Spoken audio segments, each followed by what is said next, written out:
जय श्री राम। जय जय सिया राम। श्री रामचरितमानस बालकांड से दोहा नंबर 41 से 50 तक की कथा हम सब श्रवण करेंगे, जिसमें याज्ञवल्क्य भारद्वाज संवाद तथा प्रयाग का महात्म, सती का भ्रम, श्री राम जी का ऐश्वर्य और सती का खेद, इससे पीछे की कथा हम सब पहले सुन चुके हैं। अब दोहा नंबर 41।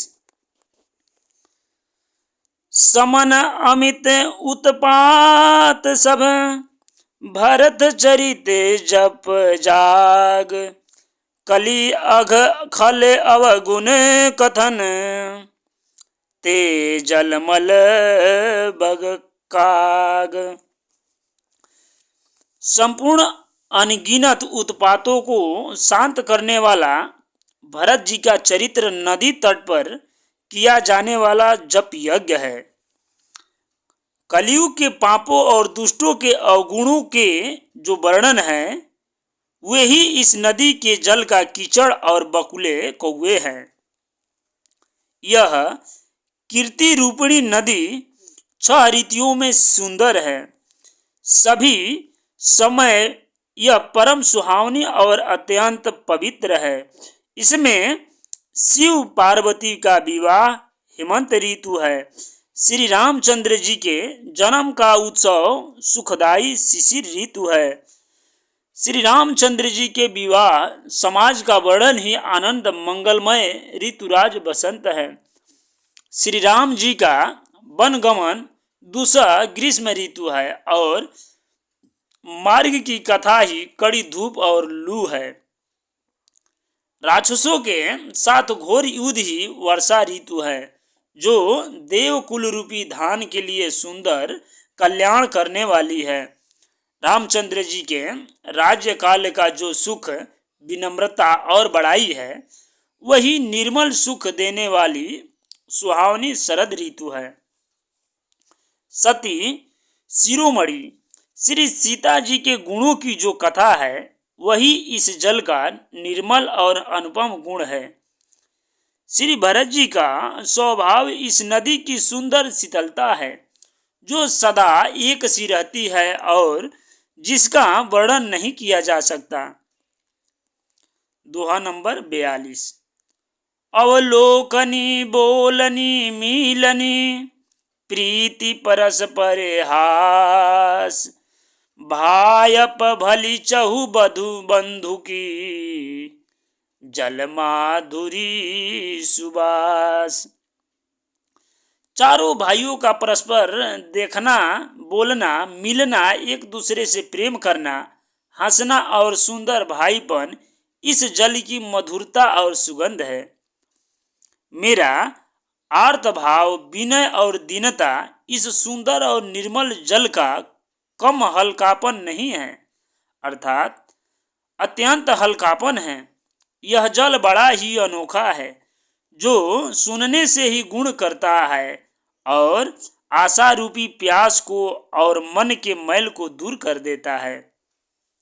यह जल श्री रामचंद्र जी के सुंदर प्रेम को पुष्ट करता है, कलयुग के समस्त पापों और उनसे होने वाली ग्लानि को हर लेता है, संसार के जन्म मृत्यु रूप श्रम को सोख लेता है, संतोष को भी संतुष्ट करता है और पाप, ताप, दरिद्रता और दोषों को नष्ट कर देता है। यह जल काम, क्रोध, मद और मोह का नाश करने वाला और निर्मल ज्ञान और वैराग्य का बढ़ाने वाला है। इसमें आदर पूर्वक स्नान करने से और इसे पीने से हृदय में रहने वाले सब पाप ताप मिट जाते हैं। जिन्होंने इस राम सुयस रूपी जल से अपने हृदय को नहीं धोया, वे कायर कलिकाल के द्वारा ठगे गए हैं। जैसे प्यासा हिरन सूर्य की किरणों के रेत पर पड़ने से उत्पन्न हुए जल के भ्रम को वास्तविक जल समझकर पीने को दौड़ता है और जल न पाकर दुखी होता है, वैसे ही वे कलयुग से ठगे हुए जीव भी विषयों के पीछे भटक कर दुखी होंगे। दोहा नंबर 43, जिसमें क और ख है। तो पहले क देखते हैं। मति अनुहारी सुबारी गुण, गन गनि मने अनहवाई। सुमिरी भवानी शंकर ही, कह कवि कथा सुहाई। ख अब रघुपति पद पंकरहु, हिय धरि पाई प्रसाद। कहूँ जुगल मुनीर कर, मिलन सुभग संवाद। अपनी बुद्धि के अनुसार इस सुंदर जल के गुणों को विचार कर उसमें अपने मन को स्नान कराकर और श्री भवानी शंकर को स्मरण करके कवि तुलसीदास सुंदर कथा कहता है। मैं अब श्री रघुनाथ जी के चरण कमलों को हृदय में धारण और उनका प्रसाद पाकर दोनों श्रेष्ठ मुनियों के मिलन का सुंदर संवाद वर्णन करता हूँ। भरद्वाज मुनि प्रयाग में बसते हैं। उनका श्री राम जी के चरणों में अत्यंत प्रेम है। वे तपस्वी, निगृही चित्त, जितेंद्रिय, दया के निदान और परमार्थ के मार्ग में बड़े ही चतुर है। माघ में जब सूर्य मकर राशि पर जाते हैं तब सब लोग तीर्थराज प्रयाग को आते हैं। देवता, दैत्य, किन्नर और मनुष्यों के समूह सब आदर पूर्वक त्रिवेणी में स्नान करते हैं। श्री वेणी माधव जी के चरण कमलों को पूजते हैं और अक्षय वट का स्पर्श कर उनके शरीर पुलकित होते हैं। भरद्वाज जी का आश्रम बहुत ही पवित्र, परम रमणीय और श्रेष्ठ मुनियों के मन को भाने वाला है। तीर्थराज प्रयाग में जो स्नान करने जाते हैं उन ऋषि मुनियों का समाज वहां भरद्वाज जी के आश्रम में जुटता है। प्रातः काल सब उत्साह पूर्वक स्नान करते हैं और फिर परस्पर भगवान के गुणों की कथाएं कहते हैं। दोहा नंबर 44। ब्रह्म निरूपण धर्म विधि, बरनहि तत्व विभाग। कहीं भगति भगवंत कै, संयुत ज्ञान विराग। ब्रह्म का निरूपण, धर्म का विधान और तत्वों के विभाग का वर्णन करते हैं तथा ज्ञान वैराग्य से युक्त भगवान की भक्ति का कथन करते हैं। इसी प्रकार माघ के महीने भर स्नान करते हैं और फिर सब अपने अपने आश्रम को चले जाते हैं। हर साल वहां इसी तरह बड़ा आनंद होता है। मकर में स्नान करके मुनिगण जब चले जाते हैं, एक बार पूरे मकर भर स्नान करके सब मुनीश्वर अपने अपने आश्रमों को लौट गए। परम ज्ञानी याज्ञवल्क्य मुनि को चरण पकड़कर भरद्वाज जी ने रख लिया। आदर पूर्वक उनके चरण कमल धोए और बड़े ही पवित्र आसन पर उन्हें बैठाया। पूजा करके मुनि याज्ञवल्क्य जी के सुयश का वर्णन किया और फिर अत्यंत पवित्र और कोमल वाणी से बोले, हे नाथ, मेरे मन में एक बड़ा संदेह है। वेदों का तत्व सब आपकी मुट्ठी में है, अर्थात आप ही वेद का तत्व जानने वाले होने के कारण मेरा संदेह निवारण कर सकते हैं। पर उस संदेह को कहते मुझे भय और लाज आती है। भय इसलिए कि कहीं आप यह न समझे कि मेरी परीक्षा ले रहा है। लाज इसलिए कि इतनी आयु बीत गई, अब तक ज्ञान न हुआ, और यदि नहीं कहता तो बड़ी हानि होती है, क्योंकि अज्ञानी बना रहना ठीक नहीं। दोहा नंबर 45।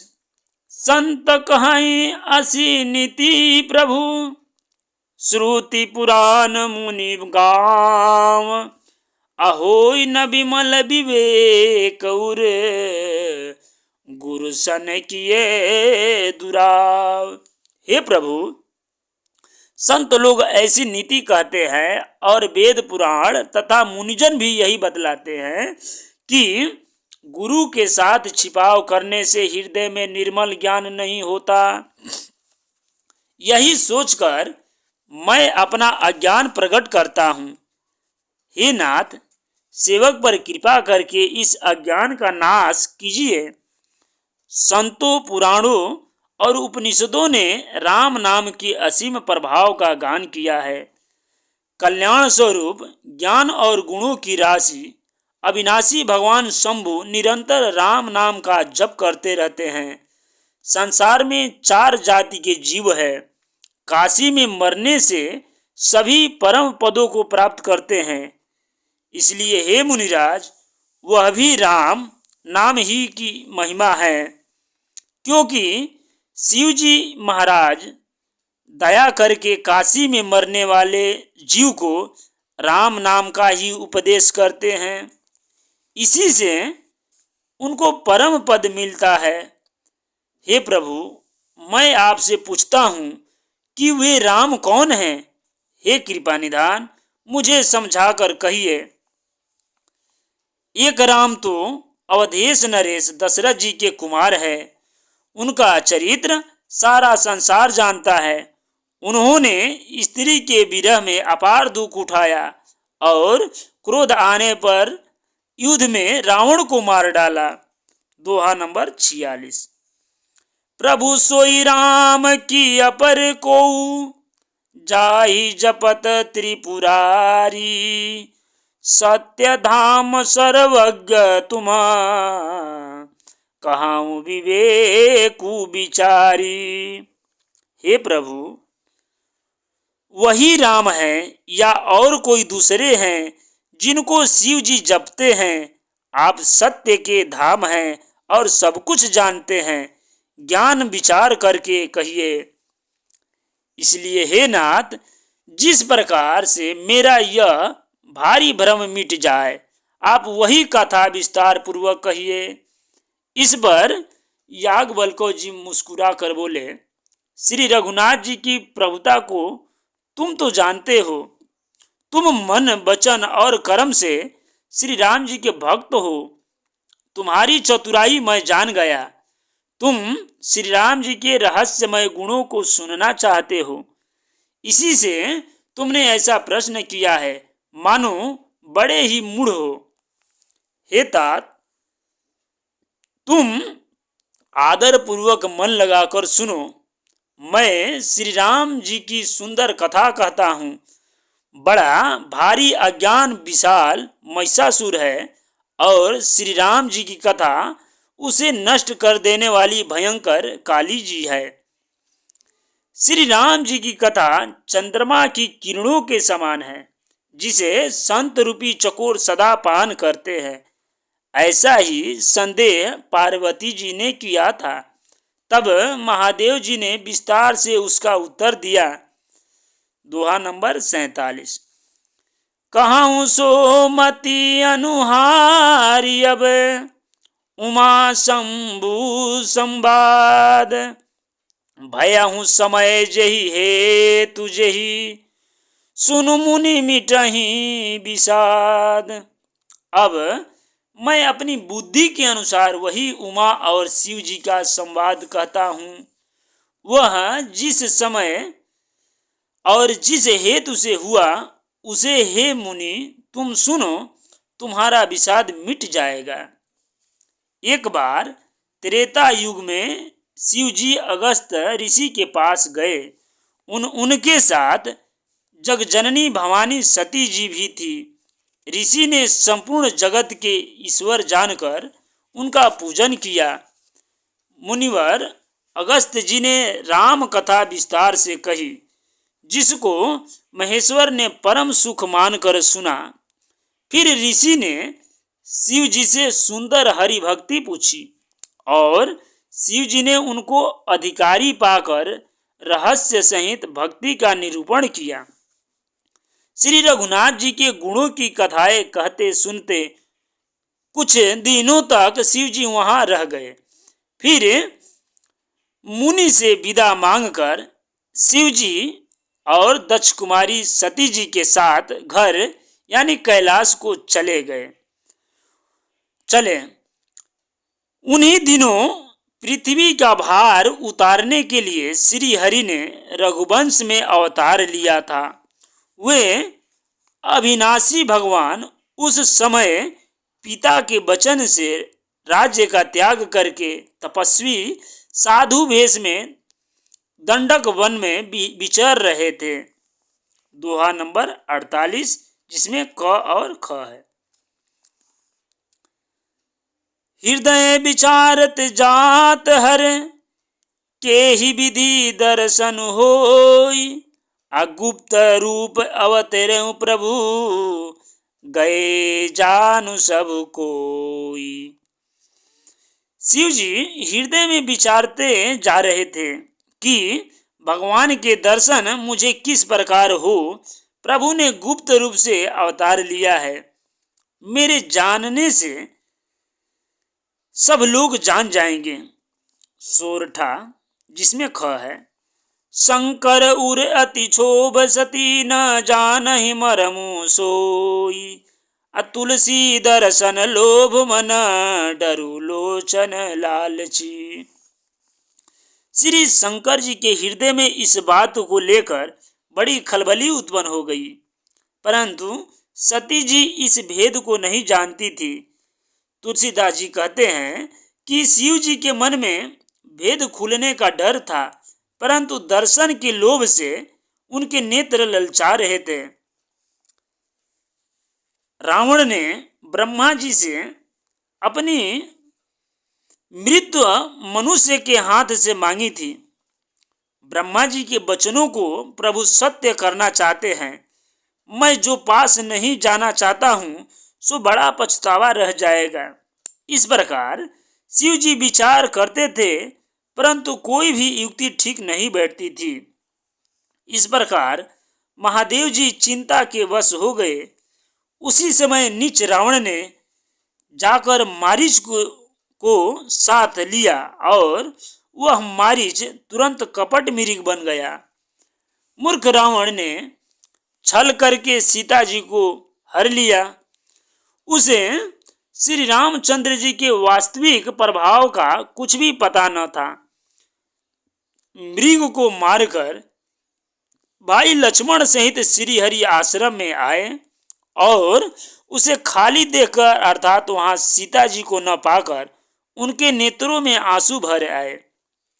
श्री रघुनाथ जी मनुष्यों की भांति विरह से व्याकुल है और दोनों भाई वन में सीता को खोजते हुए फिर रहे हैं, जिनके कभी कोई संयोग वियोग नहीं है। उनके प्रत्यक्ष विरह का दुख देखा गया। दोहा नंबर 49। अति विचित्र रघुपति चरित जानहि मरम परम सुजान, अजे मति मंद विमोह बस हृदय धरहि कछुआन। श्री रघुनाथ जी का चरित्र बड़ा ही विचित्र है। उसको पहुंचे हुए मुनि ज्ञानी जन ही जानते हैं। जो मंद बुद्धि है वे तो विशेष रूप से मोह के बस होकर हृदय में कुछ दूसरी ही बात समझ बैठते हैं। श्री शिव जी ने उसी अवसर पर श्री राम जी को देखा और उनके हृदय में बहुत भारी आनंद उत्पन्न हुआ। उन शोभा के समुद्र श्री रामचंद्र जी को शिव जी ने नेत्र भर कर देखा, परंतु अवसर ठीक न जानकर परिचय नहीं किया। जगत के पवित्र करने वाले सच्चिदानंद की जय हो। इस प्रकार कहकर कामदेव का नाश करने वाले श्री शिव जी चल पड़े। कृपा निधान शिव जी बार बार आनंद से पुलकित होते हुए सती जी के साथ चले जा रहे हैं। सती जी ने शंकर जी की यह दशा देखी तो उनके मन में बड़ा संदेह उत्पन्न हो गया। वे मन ही मन कहने लगे कि शंकर जी की सारा जगत वंदना करता है। वे जगत के ईश्वर हैं। देवता मनुष्य मुनि सब उनके प्रति सिर नवाते हैं। उन्होंने एक राजपुत्र को सच्चिदानंद परम धाम कहकर प्रणाम किया और उसकी शोभा देखकर वे इतने प्रेम मगन हो गए कि अब तक उनके हृदय में प्रीति रोकने से भी नहीं रुकती है। दोहा नंबर 50। ब्रह्म जो व्यापक बिरज अज अकल अनीह अभेद, सो की देह धरी होई अनर जाहि न जानत वेद। जो ब्रह्म सर्वव्यापक, माया रहित, अजन्मा, अगोचर, इच्छा रहित और भेद रहित है और जिसे वेद भी नहीं जानते, क्या वह देह धारण करके मनुष्य हो सकता है? देवताओं के हित के लिए मनुष्य शरीर धारण करने वाले जो भगवान विष्णु है, वे भी शिव जी की ही भांति सर्वज्ञ है। वे तो ज्ञान के भंडार, लक्ष्मीपति और असुरों के शत्रु भगवान विष्णु क्या अज्ञानी की तरह स्त्री को खोजेंगे? फिर शिव जी के वचन भी झूठे नहीं हो सकते। सब कोई जानते हैं कि शिव जी सर्वज्ञ है। सती के मन में इस प्रकार का अपार संदेह उठ खड़ा हुआ। किसी तरह भी उनके हृदय में ज्ञान का प्रादुर्भाव नहीं होता था। यद्यपि भवानी जी ने प्रकट कुछ नहीं कहा, पर अंतर्यामी शिव जी सब जान गए। वे बोले, हे सती, सुनो, तुम्हारा स्त्री स्वभाव है, ऐसा संदेह मन में कभी न रखना चाहिए। जिनकी कथा का अगस्त्य ऋषि ने गान किया और जिनकी भक्ति मैंने मुनि को सुनाई, ये वही मेरे इष्ट देव श्री रघुवीर जी है, जिनकी सेवा ज्ञानी मुनि सदा किया करते हैं। छंद। मुनि धीर जोगी सिद्ध संतत विमल मन जेहि ध्यावहि, कही नेति निगम पुराण आगम जासु कीरति गावहि। सोई राम व्यापक ब्रह्म भुवन निकाय पति माया धनी, अवतेरऊं अपने भगत हित निज तंत्र नित रघुकुल मणि। ज्ञानी, मुनि, योगी और सिद्ध निरंतर निर्मल चित्त से जिनका ध्यान करते हैं तथा वेद पुराण और शास्त्र नेति नेति कहकर जिनकी कीर्ति गाते हैं, उन्हीं सर्वव्यापक समस्त ब्रह्मांडों के स्वामी मायापति नित्य परम स्वतंत्र ब्रह्म रूप भगवान श्री राम जी ने अपने भक्तों के हित के लिए अपनी इच्छा से रघुकुल के मणि रूप में अवतार लिया है। तो जय जय सिया राम। आगे की भाग अगली भाग में सुनेंगे। तो ये कथा यहीं पे विश्राम हो रही है। तब तक जय श्री राम, जय जय सिया राम।